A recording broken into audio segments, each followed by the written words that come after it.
that? There's only one small problem. We don't have internet. Wait, what? Just kidding.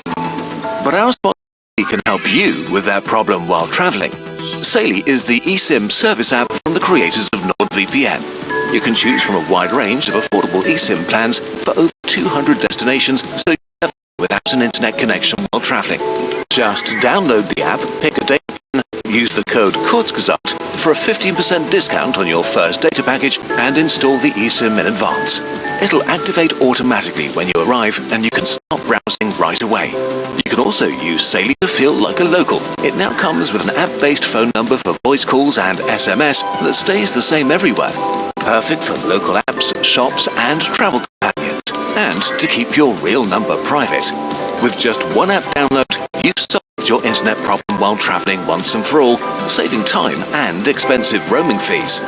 Download Saily and use the code Kurzgesagt at checkout.com/Kurzgesagt. All you have to do is pick your next destination.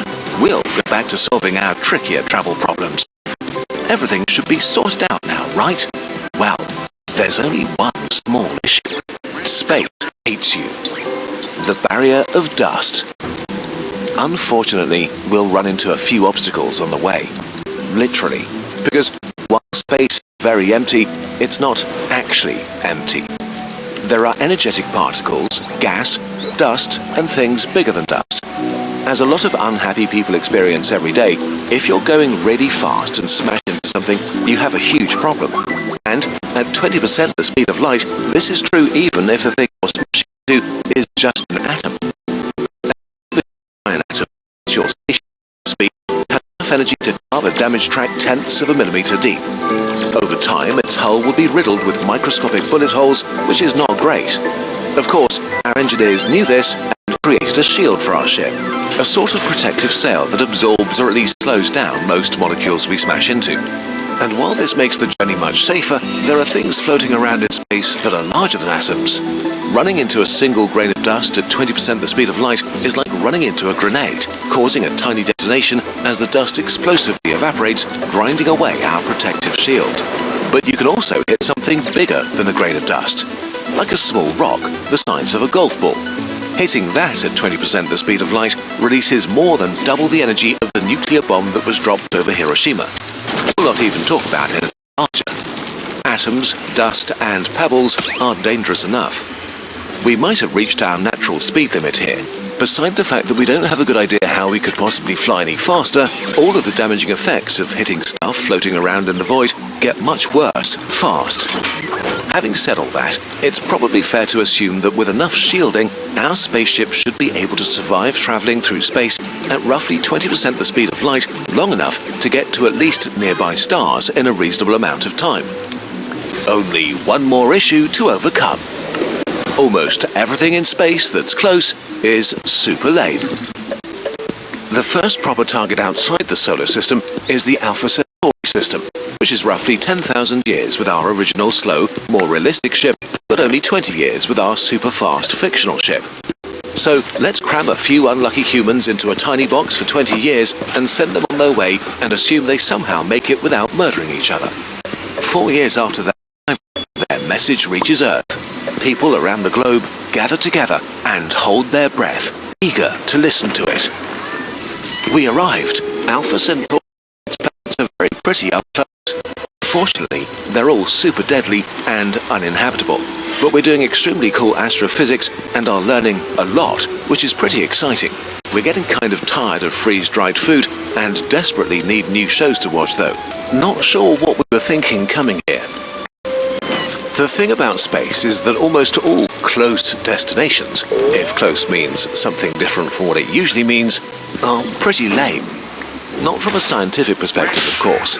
It would be an absolute dream to have the privilege to set foot on foreign planets and marvel at the wonders of our universe. But if 20% of the speed of light might be our speed limit, and we give humans a realistic travel time of say 40 years, we could reach things that are up to 8 light years away. None of the targets remotely within this range within a human lifetime may be worth traveling dozens of years in a tiny box through one of the deadliest environments imaginable. Our solar system is a bit unlucky in that regard. We're in a relatively empty pocket of the galaxy. This might change in a few million years as we move through the galaxy, and there might be small, localized star-spanning civilizations. We discussed this in another video. Let's say that we could go much further, to any of the stars within our stellar neighborhood, a sphere about 25 light-years in diameter. 0.02% of the Milky Way, by the way. This tiny bubble is currently inhabited by 34 stars and 6 brown dwarfs. Only 3 stars in our neighborhood are similar to the Sun. But one of them is actually the Sun, and another one is Alpha Centauri A. The other stars close to us are mostly red dwarfs with planets that vary from deadly to super deadly. There are a few planets in the habitable zone of their stars where water can be liquid, but Mars is also in the habitable zone of the Sun, and it's really bad. Even the planets that we think look most like Earth, like GJ1061d, come with no guarantees. Imagine traveling your entire life and then arriving at Mars. What a brutal letdown that would be. There are a few stars that would be interesting targets and may have actual habitable planets with oceans and atmospheres that are breathable, which probably would mean that they have some form of microbial life, if not more. It would be extremely interesting and definitely worth it to check them out. But they could be dozens, if not thousands, of light years away, which means journeys of hundreds or thousands of years, even at a large fraction of the speed of light. Of course, it is maybe feasible that a future humanity that is technologically way more advanced than us and very motivated could find solutions. Maybe they've solved biological aging, and a travel time of a few hundred years doesn't seem that bad to them. Maybe they could send AI spaceships with embryos or some version of that into space. They probably have way more advanced telescopes to make sure they don't choose star systems that are deadly and empty. But it's still hard to imagine without real science fiction technology how they could build and sustain a connected civilization. Conclusion. The longer you think about deep space, the less it makes sense. The distances are too vast. There's a deadly speed limit, and even if we could solve these issues, almost all destinations even remotely reachable may not be worth the trip. Space is the greatest challenge humanity will ever face. Right now, we're just not equipped or able to solve it. Rockets, computers, and even nuclear fusion reactors are hopelessly underpowered. We need technology that's overwhelmingly transformative, something as wild to us as flying to the moon would have been to a hunter-gatherer. Will we ever get there? We genuinely don't know. But it is good to remind yourself of something. There are few things that make you look dumber than predicting the future of technology. In 1903, the New York Times published an editorial, "Flying Machines Which Do Not Fly," that confidently predicted it would take humans 1 to 10 million years to achieve powered flight. 69 days later, the first successful flight happened. 66 years later, humans landed on the moon. So, we really hope this video will seem as dumb as this article in 100 years. And there's another option entirely. Maybe our thinking about all of this is just completely wrong. Maybe the future is not out there, but deep down. But we'll explore that in another video.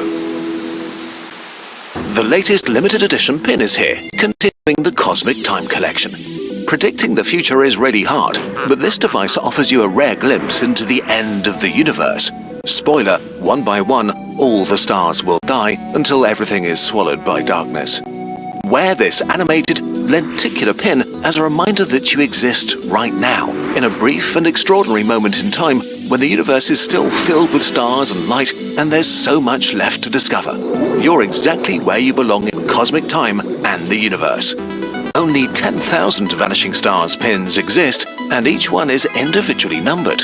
Add it to your collection or start a new one while supplies last. And while humanity may still be confined to a tiny corner of the cosmos, we've already achieved some remarkable things.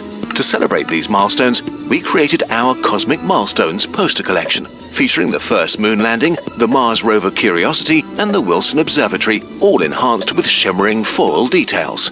Get your favorite, or better, all of them, and create a gallery wall that will inspire you every day and remind you of what humanity is capable of. Head over to our shop. We've put together a few deals for you. Get your special piece of Kurzgesagt and the cosmos now. You want to listen to the beautiful soundtrack without my annoying voice? Well, it's up to you. Just select the audio track Interlingua down here and watch the video again as a music video.